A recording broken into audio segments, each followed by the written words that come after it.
The billionaire CEO dared her janitor to German chess. What happened next shocked everyone.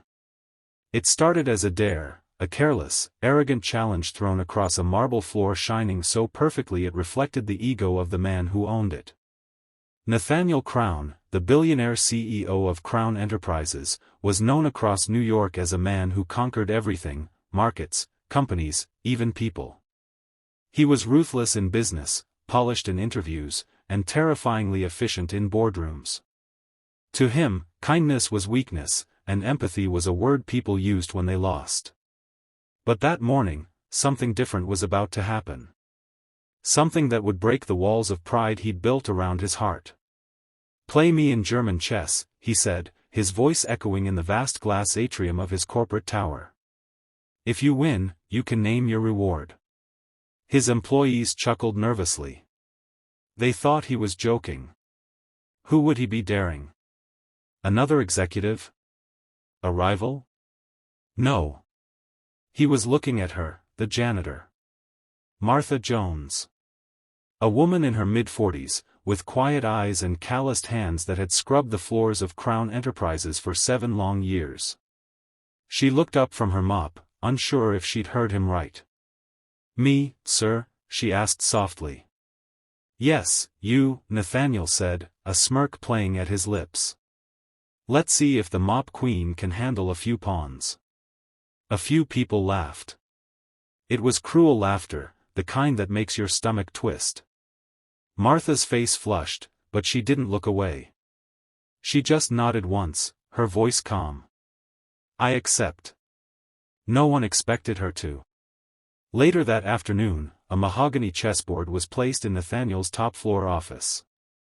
The skyline of Manhattan burned gold beyond the glass, and the staff gathered quietly, whispering. Martha sat opposite Nathaniel, still in her blue janitor uniform, her mop bucket parked outside the door like a forgotten prop in a strange play. German chess wasn't just regular chess, it was strategic, aggressive, all about forward thinking and positional dominance. Nathaniel was an expert. He'd studied under grandmasters, bragged about it at charity galas, and used it as a metaphor for how he ran his empire. "This'll be quick," he said casually as he moved his first pawn. But it wasn't. Martha's first move surprised him. Then her second. Then her third. Within 15 minutes, the tone in the room shifted. The smirks faded. Nathaniel leaned forward, his jaw tightening. "You've played before," he said. "A little," Martha replied simply, her hands steady, her eyes scanning the board with the focus of someone who'd seen enough hardship to know how to wait for the right moment to strike. He couldn't read her face. There was no arrogance, no nervousness, just calm determination. Piece after piece, she dismantled his position with quiet precision. By the time he realized he was cornered, it was too late. She whispered softly, "Checkmate." The room went silent. You could hear the faint hum of the air conditioner, the heartbeat of shock in the air. Nathaniel's face turned pale. No one had ever beaten him like that before. And yet, Martha didn't smile, didn't gloat. She just stood, gathering her composure. "Thank you for the game, sir," she said. "I'll get back to work now." Nathaniel blinked, stunned. "Wait. You won. Name your reward." The crowd leaned in. "Money? A promotion? A vacation?" Martha thought for a moment, her eyes distant. "Sir, there's a janitor named Paul on the night shift. His wife's in the hospital. She needs surgery, but he can't afford the bills. I'd like my reward to go to him." The silence deepened. Nathaniel frowned. "You'd give away your reward?" She nodded. "He needs it more than I do." Something cracked inside him. He didn't know what it was yet, but the sound of her kindness echoed louder than any applause could have. That night, Nathaniel couldn't sleep. He sat in his penthouse, lights off, watching the city that usually gave him peace of mind now feel unbearably hollow. He kept seeing her face, the quiet dignity, the unshakable composure. He'd built his empire on dominance, on winning. But this woman had beaten him without needing victory. She'd shown him that power meant nothing if it wasn't used to lift someone else up. The next morning, he had his assistant pull her file. What he found left him speechless. Martha had once been a math teacher. Her husband, a construction foreman, had died in a site accident 10 years earlier. The medical bills and lawsuits had drained everything. She sold her home, took whatever work she could find. She'd been cleaning floors ever since, supporting her daughter through college. She never asked for help. Never missed a shift. Never complained. Nathaniel leaned back in his chair, guilt gnawing at him. How many people in his company had stories like hers? How many had he never bothered to see? For the first time in years, Nathaniel felt something human stirring in his chest, a mix of shame and awakening. The next day, he did something no one expected. He called a company-wide meeting. Every employee, from the executives in tailored suits to the janitors and kitchen staff, was summoned to the grand atrium. Nathaniel stood on the same marble floor where he'd once mocked Martha. But this time, there was no arrogance in his tone. Yesterday, he began, his voice softer than usual, I made a foolish dare. I thought I'd teach someone a lesson in humility. Turns out, I was the one who needed it. Whispers rippled through the crowd. He continued.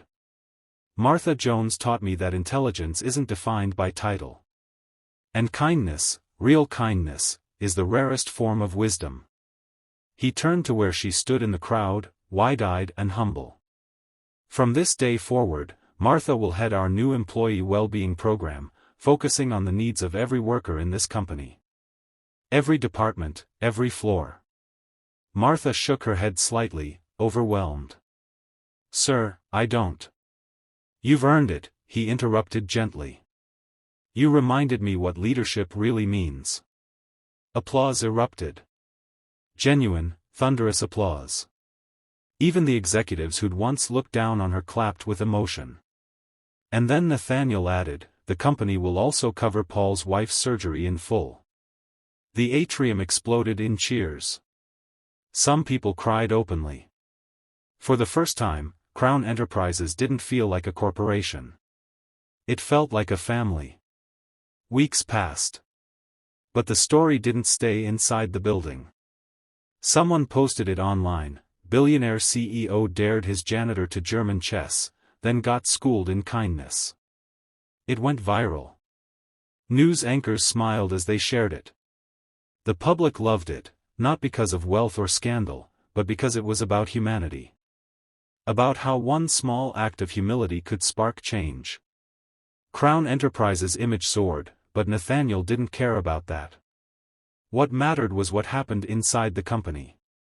Executives who once ignored the cleaning staff now greeted them by name. Break rooms filled with conversation between departments that never spoke before. Martha's new role gave every worker a voice, and she used it to bring compassion into policy. Nathaniel started eating in the cafeteria with his team, listening more than he spoke. And for once, he felt like he was leading something that mattered. Martha stayed humble. She still helped clean up when someone spilled coffee. She still carried her same old thermos.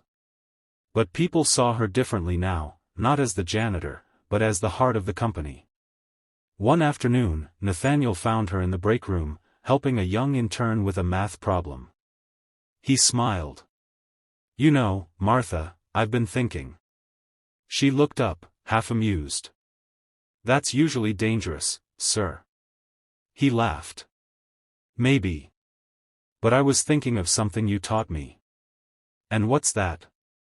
That power doesn't come from money or titles. It comes from what you give to others.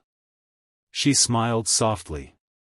Then I guess we both learned something from that game. I'd like to play again sometime, he said. Only if you're ready to lose again, she teased. He laughed, a real, unguarded laugh that startled even himself. Months later, Nathaniel and Martha launched the Crown Foundation for Workers' Dignity, a program funding education